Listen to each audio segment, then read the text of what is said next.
नवजात बछड़े से संबंधित क्रियाविधि के बारे में। नवजात बछड़े में क्या क्या क्रियाविधि की जाती है, किस समय की जाती है, नवजात बछड़े के जन्म होने के बाद आपको क्या करना है, प्रथम बार क्या खाना खिलाना है, प्रथम बार वो खाना खाना कब शुरू कर देता है, इन सब चीज़ों के बारे में अपन बात करेंगे। तो देखिए आप सबसे पहले नवजात बछड़े का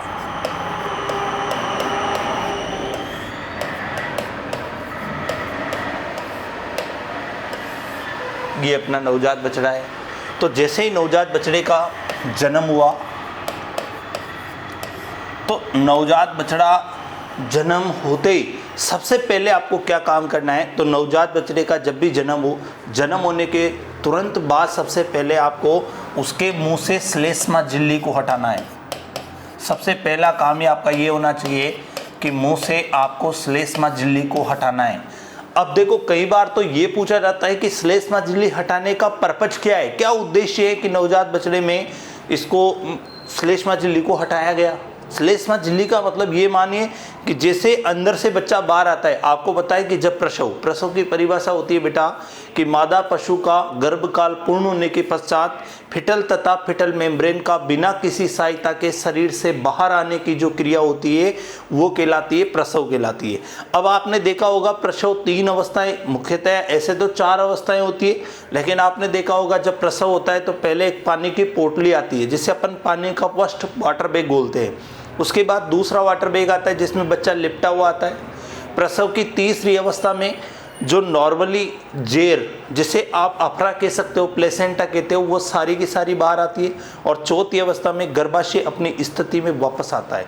ये प्रसव की कुछ अवस्थाएं होती है। लेकिन जब बच्चा दूसरी अवस्था में पानी के थैले में, यानी कि एक वाटर बैग होता है जिसमें लिपटा हुआ आता है, तो वाटर बैग फटने के बाद जो पानी तो निकल जाता है लेकिन वो झिल्लियाँ होती है, वो झिल्लियाँ मुँह में इनमें चिपक जाती है। तो जैसे मान लो अगर श्लेष्मा झिल्ली मुँह के नाक के यहाँ चिपकी हुई हो तो उसे हटाने का मुख्य उद्देश्य ये होता है बेटा ताकि नवजात बछड़े की श्वसन जो क्रिया है, श्वास लेने की जो क्रिया है, श्वसन जो क्रिया है वो बिल्कुल भी प्रभावित नहीं होनी चाहिए। सबसे पहला काम तो आपको यही करना है।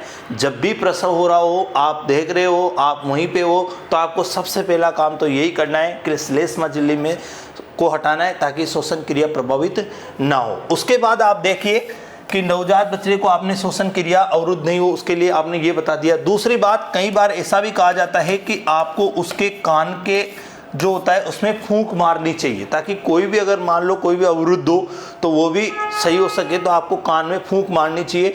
और जानवर को, नवजात बछड़े को बिल्कुल कपड़े से पूंछ के, मतलब ऐसे मान के चलिए कि आप नॉर्मल इसको थोड़ा सा, जैसे मिट्टी विट्टी, कई बार जानवरों का प्रसव होता है तो उसको नीचे ज़मीन पे गिरता है वो, तो जैसे कि मिट्टी विट्टी लग जाती है तो मिट्टी को हटा दे। और किसी को भी हटाने की जरूरत नहीं, मुंह से श्लेष्मा झिल्ली को हटा दो।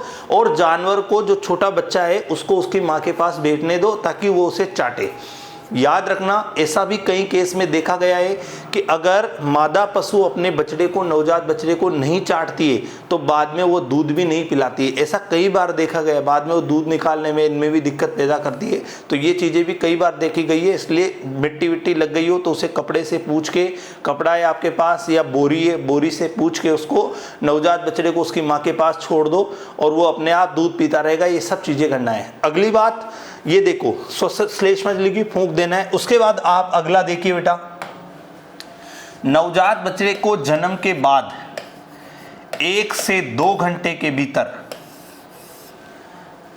जो मैंने आपको खीस वाली बात बोली थी, ये वाली बात थी, 1 से 2 घंटे के अंदर खीस पिलाना है। लेकिन जैसे आपने श्लेष्मा झिल्ली हटाया है, थोड़ा सा जानवर थोड़ा सा एक्टिविटी में आ जाए तो उसकी नाभि को भी आपको काट देना है बेटा। याद रखना, नाभि को काटना है। ये भी आपको श्लेष्मा झिल्ली हटाने के बाद में कर देना। अगर वो खीस पी रहा हो तो 1 से 2 घंटे के भीतर, अगर मान लो थोड़ा सा समय तो आप उसको कर सकते हो, नहीं तो कोई बात नहीं, खीस थोड़ा सा लेट हो जाएगा, लेकिन नाभि को अपन को काटना पड़ेगा। क्योंकि अगर नाभि में संक्रमण हो गया तो फिर नाभि बुखार आने का, नेवी लील होने का खतरा बढ़ जाता है। ठीक है ना, तो ये चीज़ का आपको याद रखना, नाभि को काटना है। नाभि को शरीर से 1.5 से 2 सेंटीमीटर की दूरी पर काटना है। ये भी आपको याद रखना है कि नवजात बछड़े की नाभि को कितनी दूरी पर काटना जाना चाहिए। तो 1.5 से 2 सेंटीमीटर पशु से जो नॉर्मली नाभि होती है, नॉर्मल चमड़ी है, जैसे मान लो जानवर की ये नाभि है। तो जैसे ये इससे 1 से 2 सेंटीमीटर की दूरी पर ही आपको काटना है। काटने के पश्चात आपको इस पे लगाना है एंटीसेप्टिक। नाभि को काटने के पश्चात उस पे लगाना है एंटीसेप्टिक।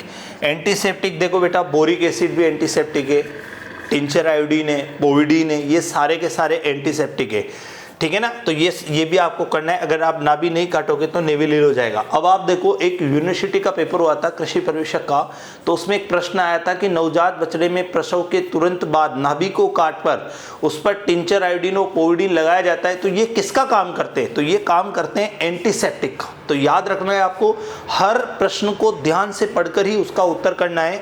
तो ये किसके लिए करते हैं बेटा? एंटीसेप्टिक के लिए करता है। तो आपने क्या किया, नाभि को काटा, शरीर से 1.5 से 2 सेंटीमीटर की दूरी पर काटा, एंटीसेप्टिक का काम किया यहाँ पे। और एंटीसेप्टिक के रूप में आपने किसका प्रयोग किया? टिंचर आयोडीन का आपने प्रयोग कर रहे हो, आप पोविडीन का प्रयोग कर रहे हो। उसके बाद आप आ जाइए अब खीस पे। अगर नवजात बछड़ा अपने हिसाब से खीस पी लेता है तो कोई बात नहीं, लेकिन अगर नहीं पीता है तो आप उसे खड़ा करके खुद पिलवाने की कोशिश करो। उसके मादा पशु के बाद ले जाओ और उसके मादा पशु के थनों को उसके मुंह में रखो, उसको वहाँ पे खड़ा रखने के लिए। क्योंकि आपने देखा होगा, नॉर्मली ऐसा देखा गया है कि गाय और भैंस में दोनों में यही अंतर होता है कि गाय का जब बच्चा पैदा होता है तो वह पैदा होने के कुछ मिनटों के बाद ही, यूँ मान के चलो ज़्यादा से ज़्यादा 15 मिनट 30 मिनट के अंदर अंदर ही घूमने लग जाता है। लेकिन भैंस का बच्चा देखा गया है कि कई बार 2-2 3-3 घंटे तक भी वो हिलता नहीं है। तो ये चीज़ भी देखी गई है, तो इस चीज़ का भी आपको विशेष ध्यान रखना है। बात करते हैं अपन खीस की। खीस आपको पशु को 1 से 2 घंटे के अंदर पिला देना है। याद रखना है, 1 से 2 घंटे के अंदर आपको खीस पिला देना है। देखो, खीस हमेशा आपको शरीर भार का 1/10 भाग, या ऑप्शन में अगर 10% आ जाए तो ये भी राइट है, ठीक है ना। ये भी याद रखना है बेटा कि अगर आपसे पूछा जाए कि खीस कितने घंटे में पिलाओगे, तो 1 से 2 घंटे के भीतर पिला देना चाहिए। नवजात बछड़े में प्रसव के 1 से 2 घंटे के बाद खीस पिला देना चाहिए अंदर। फिर उसके बाद कितना? 1/10 भाग। अगर आपने ज़्यादा खीस पिलाया तो ज़्यादा खीस पिलाने से एक रोग हो जाता है जिसका नाम है काफ स्कोरर। ज़्यादा खीस पिलाने से कौन सा रोग हो जाता है? काफ स्कोरर एक रोग हो जाता है। और काफ स्कोरर में आपको पता है पशु दस्त लग जाते हैं। पशु को क्या लग जाते हैं बेटा? दस्त लग जाते हैं। तो ये याद रखना है, नवजात बछड़े में 1 से 2 घंटे के अंदर खीस पिलाना है, 10% ही पिलाना है। और अगर ज़्यादा खीस पिलाया तो काफ स्कोरर। अब एक चीज़ और पूछी जाती है कि नवजात बछड़े को जन्म के तुरंत बाद अगर कोई चीज़ पिलानी है तो क्या पिलाना है? ऑप्शन आपके पास दूध भी होगा, खीस भी होगा, ऑयल भी हो सकता है, कोई एंटीबायोटिक भी हो सकता है। तो नवजात बछड़े को प्रसव के तुरंत बाद जब भी पिलाओगे वो क्या पिलाओगे बेटा? खीस। ये भी आपको याद रखना है। अगला क्वेश्चन आता है, खीस नवजात बछड़े में क्या काम करता है? तो खीस नवजात बछड़े में रोग प्रतिरोधक क्षमता का काम करता है। किसका काम करता है? रोग प्रतिरोधक क्षमता का काम करता है। तो ये भी याद रखना है आपको कि नवजात बछड़े में किसका काम करता है? ये तो रोग प्रतिरोधक क्षमता का ये काम करता है। तो इस चीज़ को आप विशेष ध्यान रखना कि ये किसका काम करता है? रोग प्रतिरोधक क्षमता का काम करता है। तो ये चीज़ आपको बिल्कुल याद रखनी है। आगे आ जाइए आप। जब आपने पशु को खीस पिला दिया है, नाभि को अपन ने काट दिया है, श्लेष्मा झिल्ली को हटा लिया है, अब बच्चा 4 घंटे का हो चुका है। तो देखिए, सबसे पहली बात, एक और प्रश्न जो अपन रह गया था खीस में। एक बार प्रश्न आया था कि बकरी को 1 किलो शरीर भार पर कितना खीस पिलाओगे? तो आपको याद है बेटा 1/10, यानी प्रति किलो 100 ml। आंसर आ जाएगा भाई। अगर मान लो 1000, मान लो जैसे 1 किलो वजन है, यानी 1000 ग्राम वजन है, तो उसका 10% आपको निकालना है। तो 1 किलो का 10% 100 ml हो जाएगा। यानी कि एक नवजात बच्ची, मतलब जो बकरी का बच्चा है, भेड़ का बच्चा है, उसे आप कितना, तो नॉर्मली उसको आप पिलाओगे बेटा 100 ml खीस पिलाओगे पर केजी बॉडी वेट। तो ये क्वेश्चन आया हुआ है, बकरी के नवजात बच्चे को कितना खीस पिलाओगे? तो 100 ml पिलाओगे, 1 किलो बॉडी वेट पे पिलाओगे। उसके बाद आप एक क्वेश्चन और पूछा गया था कि भेड़ के बच्चे को, या बकरी और जो भेड़ का बच्चा है, उसे कितने सप्ताह तक दूध पिलाते हो? पिला रहे हैं ना, दूध पिलाएंगे सही। अभी जैसे आगे बढ़ेगा बच्चा तो कितने सप्ताह तक दूध पिलाते हो? तो उसको 12 सप्ताह तक, यानी कि 3 माह तक लगभग उसको दूध पिलाया जाता है। तो इस चीज़ को भी याद रखना है। अगर आपसे पूछा जाए कि कितने सप्ताह तक दूध पिलाओगे, तो लगभग 12 सप्ताह तक अपन दूध पिलाएंगे। उसके बाद आप देखिए, नवजात बछड़ा हो चुका है 4 घंटे का। तो नवजात बछड़ा 4 घंटे पे प्रथम बार, नवजात बछड़ा प्रथम बार उत्सर्जित मल जो करेगा, यानी कि प्रथम बार जो मल होगा वो कहलाएगा म्यूकोनियम।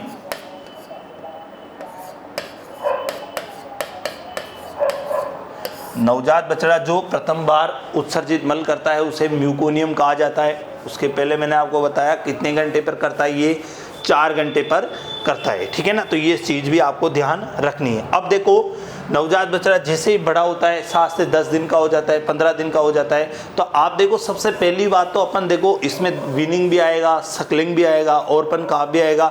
लेकिन उससे पहले अपन बच्चों के खिलाने की बात कर लेते हैं कि इनको क्या क्या आहार दिया जाता है। देखो सबसे पहली बात, नवजात बछड़ा जब 15 दिन का हो जाता है, लगभग 2 सप्ताह का हो जाता है, तब उसको मिल्क रिप्लेसर स्टार्ट कर देना चाहिए। अगर आपसे पूछा जाए कि मिल्क रिप्लेसर कब शुरू करना चाहिए, तो जब आपका नवजात बच्चा 2 सप्ताह का लगभग हो जाए, 15 दिन का हो जाए, तो मिल्क रिप्लेसर का मतलब ये होता है कि आप मिल्क, दूध तो अपन उसको पिला रहे हैं, अगर मान लो वीनिंग वाली कंडीशन में अगर आप दूध हटाओगे तो उसको एक दूध में जो पोषक तत्व उसको मिल रहे हैं, तो ऐसा फीड सप्लीमेंट लिक्विड में खिलाना है जिससे उसके भी जैसे पोषक तत्व उसके अंदर मिल सके, तो वो होता है मिल्क रिप्लेसर होता है, ठीक है ना। और उसके बाद 3 सप्ताह पर आप उसे काप स्टार्टर भी शुरू कर, काप स्टार्टर भी दाना, एक दाना होता है तो हल्का फुल्का दाना भी खाना स्टार्ट कर देता है वो। तो 3 सप्ताह पर आपको क्या करना है बेटा, काप स्टार्टर स्टार्ट कर देना है। 2 सप्ताह पर आप मिल्क रिप्लेसर स्टार्ट कर दोगे, 3 सप्ताह पे आप काप स्टार्टर स्टार्ट कर दोगे। तो इस चीज़ का भी आपको ध्यान रखना है। आपने देखा होगा कि नवजात बछड़ा जब 15 दिन का हो जाता है, यानी 2 सप्ताह का हो जाता है, तो वो चारे के तिनके को छूटने की कोशिश करने लग जाता है। तो कई बार पूछा तो नहीं गया, लेकिन पूछ सकता है कि नवजात बच्चा चारे के तिनके को कब छूटना स्टार्ट, यानी कि जैसे मुंह में खाने की कोशिश करता है फिर वापस निकाल देता है, खाने की कोशिश करता है निकाल देता है, तो वो लगभग कितने दिन में करता है, 15 दिन में ये कोशिश करता है। उसके बाद आप आगे देखिए,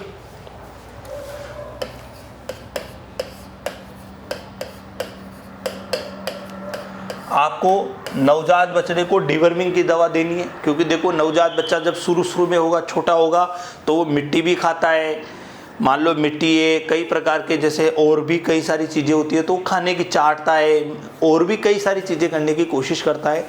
तो इन सब चीज़ों के लिए तो आप प्रतिदिन उसको, अगर अपन देसी भाषा में, गांव की भाषा में अपन बात करते हैं, तो उसको थोड़ा नमक भी खिलाते हैं। नमक खिलाने से क्या होता है कि उसकी जीभ थोड़ी खारी हो जाती है, तो उसको अलग सा स्वाद आता है, तो वो भी एक उसका कारगर है। दूसरी बात, नवजात बच्चा जब 2-3 लगभग 1-1.5 माह का हो जाए, तो आप पेट के कीड़ों के लिए उसे नॉर्मल दवा तो दोगे ही सही, दवा तो आपको देनी पड़ेगी उसको पेट के कीड़े मारने के लिए। लेकिन एक काम ये भी कर सकते हो कि जैसे नॉर्मली अगर अपन आयुर्वेदिक में देखते हैं तो छाछ होती है, छाछ पिलाने से भी पेट के कीड़े मरने के चांस रहते हैं, कि पेट के कीड़े उससे भी, और थोड़ा डाइजेशन सिस्टम जो छोटा बच्चा है, क्योंकि देखो कई बार ऐसा देखा होगा आपने कि जब नवजात बछड़ा गोबर करता है, नवजात बछड़ा जब गोबर करता है तो उसके गोबर में अजीब सी बदबू आती है। उसका कारण ये होता है कि खीस में लगभग 17 से 18% प्रोटीन थी, और उसका पाचन वो कर ही नहीं सकता, क्योंकि उसकी बॉडी में उस समय पाचन तंत्र जो है, रुमन, रेटिकुलम, ओमेजम, एबोमेजम, वो सारे विकसित है ही नहीं, तो इस समय उसका पाचन हो ही नहीं पा रहा। तो इसलिए वो प्रोटीन में क्या होता है कि दूध में पच नहीं करने के कारण बदबू आती है, उसकी दस्त के अंदर बदबू आती है। तो इस चीज़ का आपको ध्यान रखना है, पेट के कीड़े मारने की दवा भी आपको उसको देनी है। और ये लगभग आप नॉर्मली अगर अपन बात करते हैं तो 1 से 1.5 महीने के अंदर आप दे दोगे, एक से 1.5 महीने के अंदर आप इसमें पेट की कीड़े मारने की दवा आप दे सकते हो। दूसरी बात, जब नवजात बछड़ा 3 माह का हो जाएगा तो आप टीकाकरण करा दोगे, जैसे ब्लैक क्वार्टर है, लंगड़ा बुखार है, ठीक है, ब्लैक वाटर मतलब सॉरी लंगड़ा बुखार हो गया, FMD है, इन सब में करा दोगे। लेकिन अगर आपका बच्चे को रिंडरपेस्ट का टीकाकरण कराना है तो रिंडरपेस्ट के टीकाकरण कम से कम 6 माह होना चाहिए, उम्र कितनी, 6 माह होना चाहिए। अब देखो 2 चीज़ें अपने पास, कि अपने पास अगर नवजात बच्चा, एक तो गाय भैंस का बछड़ा है, एक आपके पास भेड़ और बकरी का है। तो अगर गाय भैंस का करा रहे हो तो गाय भैंस के बछड़े की उम्र टीकाकरण के समय 3 माह तो लगभग होनी चाहिए, इससे कम बिल्कुल भी नहीं चलेगी। भेड़ और बकरी के बच्चे में कर रहे हो तो लगभग इनकी उम्र 2 माह होनी चाहिए, इनकी उम्र 2 माह होनी चाहिए, और इसकी उम्र कितनी होनी चाहिए, 3 माह होनी चाहिए। अब आप देखिए नवजात बछड़े को पालने की 3 विधियां होती है, या फिर उनका विभाजन 3 भागों में किया गया है, ऐसे समझ लीजिए आप। नवजात बछड़े में देखो, एक तो होता है ओरपन काप,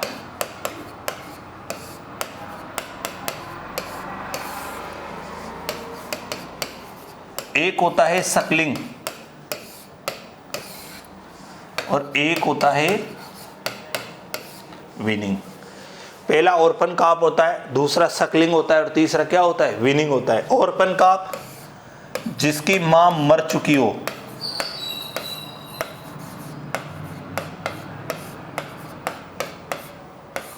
जिसकी मां क्या हो चुकी हो? मर चुकी हो। सकलिंग, जिसमें नवजात बछड़ा अपनी मां के साथ रखा जाता है, जिसमें नवजात बछड़ा अपनी मां के साथ रखा जाता है, सकलिंग। ओरपन काप में जिसकी मां मर चुकी हो। विनिंग वाली जो कंडीशन आती है, विनिंग में नवजात बछड़े को मां से अलग रखा जाता है, मां से अलग रखा जाता है, नवजात बछड़े को मां से अलग रखा जाता है, वो विनिंग कहलाता है। अब सबसे पहले बात कर लेते हैं अपन ओरपन काप में। अब जैसे मान लो ओरपन काप एक ऐसी स्थिति भी हो सकती है कि नवजात बछड़ा को जन्म देते ही मां मर जाए, तो उस समय आप नवजात बछड़े को खीस नहीं मिलने पर क्या दोगे?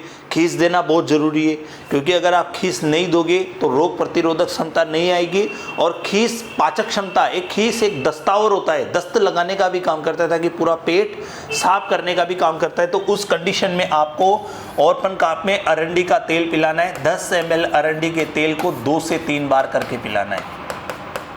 कितना? 10 ml अरंडी का तेल कितनी बार करके पिलाना है बेटा? 2 से 3 बार करके आपको अरंडी का तेल पिलाना है, ठीक है ना। तो ये चीज़ याद रखना, खीस नहीं मिलने की स्थिति में 10 ml अरंडी के तेल को 2 से 3 बार करके पिलाया जाता है। सकलिंग में नवजात बछड़ा माँ के साथ रह रहा है तो आपको कोई समस्या है ही नहीं। माँ से अलग क्यों किया? सबसे पहली बात तो विनिंग अलग क्यों किया? नवजात बछड़े को माँ से अलग क्यों किया? उसे विनिंग कहा गया, क्यों कहा गया, क्यों किया गया उसको अलग? तो उसका मेन उद्देश्य होता है स्वच्छ दूध उत्पादन।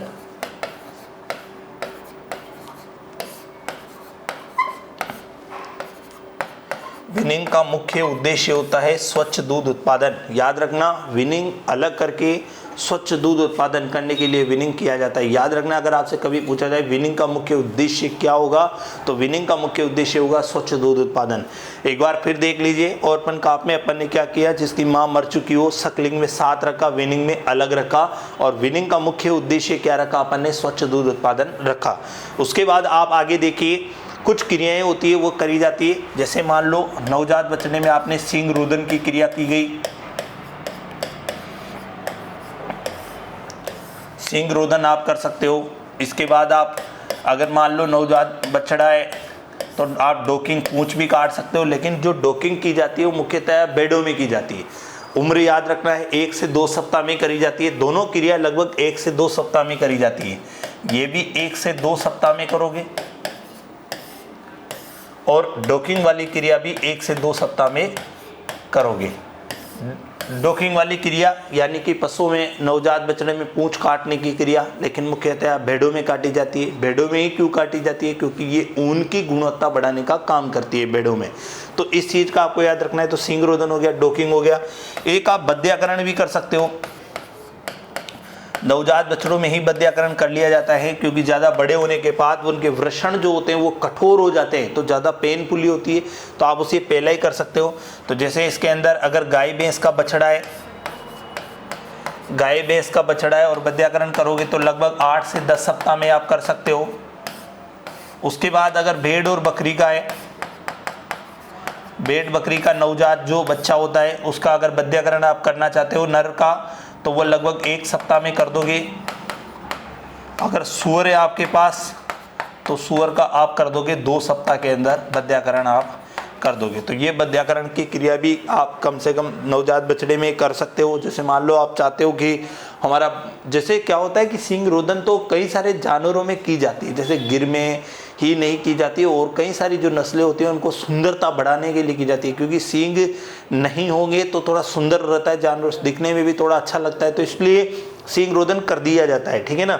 और रही बात डोकिंग, डोकिंग का मैंने आपको बता दिया भेड़ों से ज़्यादा ये हो रहता है, और बद्याकरण में मैंने आपको बता दिया गाय भी इसमें 8 से 10 सप्ताह हो गया, भेड़ बकरी में 1 से 2 सप्ताह हो गया, सूअर में 2 सप्ताह हो गया।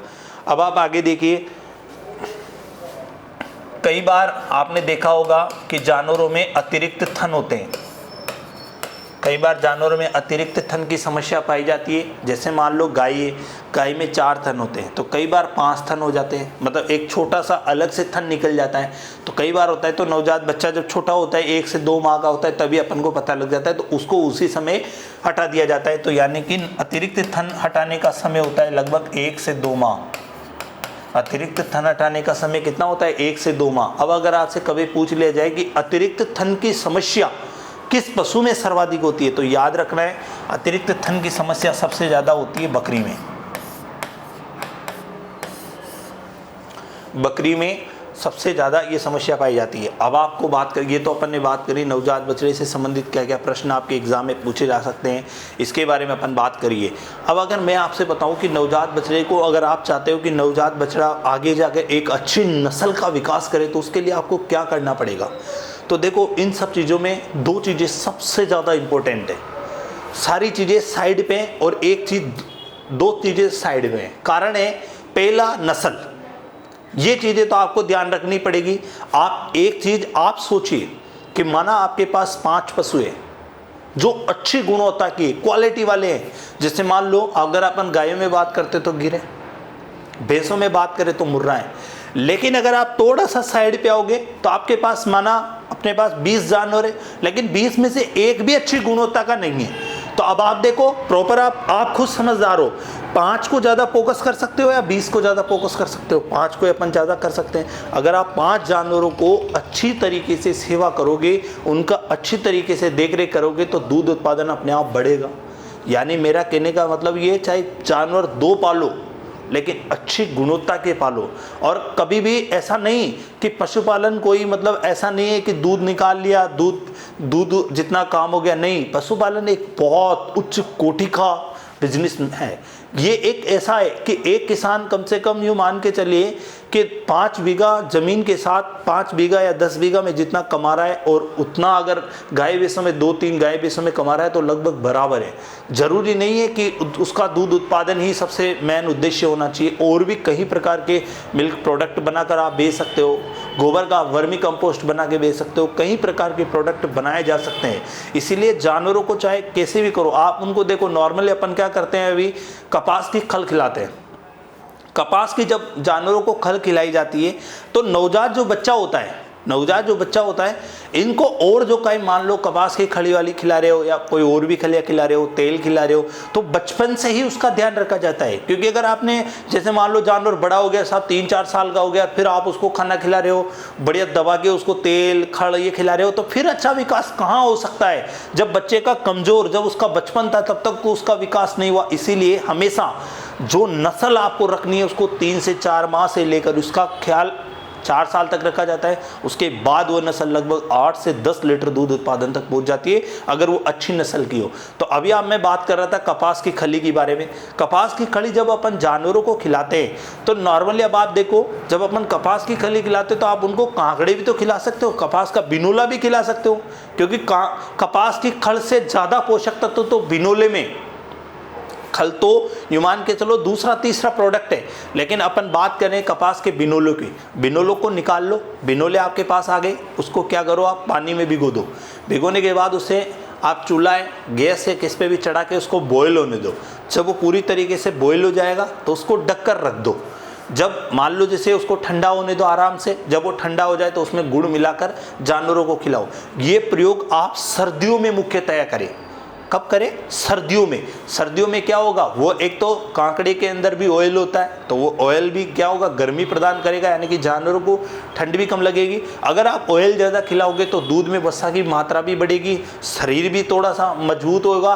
और तीसरा सबसे इंपॉर्टेंट काम है बेटा कि आप जब उसको कपास के बिनोले से बनी हुई खल खिला रहे थे, कपास का बिनोला ही खिला रहे हो, तो दोनों चीज़ों में आपको फर्क है। जैसे मान लो कपास का बिनोला है साहब, उसका तेल निकाला, पहला प्रोडक्ट, दूसरा प्रोडक्ट फिर खड़ाई हुआ, अपना प्रोडक्ट हुआ ना दूसरे नंबर का। लेकिन आज जब उसको कपास का बिनोला ही खिला रहे हो तो वो आपके लिए लाभदायक होगा या नहीं होगा। इसीलिए आपको हमेशा ध्यान रखना है कि जानवरों को आवश्यकता के अनुसार ही चीज़ें खिलानी है। और जानवरों को हमेशा, नवजात बछड़े को, बड़े जानवरों को, सबको हमेशा ध्यान रखना चाहिए आपको कि उनको स्वच्छ चारा खिलाए, स्वच्छ पानी पिलाए, क्योंकि अगर आप उनको स्वच्छ चारा और स्वच्छ पानी नहीं पिला सकते तो दूध उत्पादन कभी भी स्वच्छ नहीं हो सकता।